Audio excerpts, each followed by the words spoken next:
उद्या जर एखादा निर्णय असा पारित झाला की 6 फुटाच्या वरचे माणसं फक्त जिवंत राहतील आणि 6 फुटाच्या खालच्या लोकांना कापलं जाईल, 100 मीटरच्या खालच्या पर्वतांना कापून त्यांना पर्वत न मानण्याचा इशारा कोर्टाने दिलाय।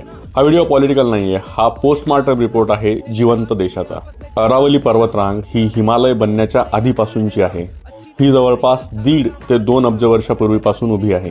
अरावली पर्वतरांग म्हणजे भारत टिकवणारी सगळ्यात जुनी ढाल आणि आज आपण त्याच ढालीवर सरकारी शिक्क्याने घाव घालत आहोत। इल्लीगल मायनिंग, ट्री कटिंग, पर्वतरांगांना कापलं जाणार आहे, हे पुरावे आहेत की भारताचा श्वास कसा कापला जातोय।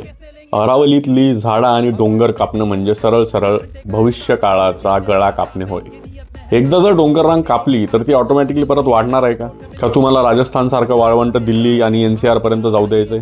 अरावली पर्वतरांग म्हणजे उत्तर भारताचं नॅचरल ऑक्सिजन प्लांट आहे आणि भारत सरकार त्यालाच कापू इच्छित आहे। आणि मला असं वाटतं की ही वृक्षतोड किंवा पर्वतरांगेची तोड नाहीये, हा एन्व्हायरमेंटल जिनोसाइड आहे। आणि मला असं वाटतं हे जर चालत राहिलं तर या सरकारचं नाव इतिहासामध्ये विकासासाठी नाही तर नॅचरल डिझास्टर, निसर्ग नष्ट करणाऱ्यांमध्ये या सरकारचं नाव नोंदलं जाईल। सेम इकोसिस्टम आता जसं आहे तसं ते पुन्हा बनणार आहे का? ऍक्च्युअल मध्ये निसर्गानं दिलेलं आहे तेच मेंटेन करा ना रे बाबा।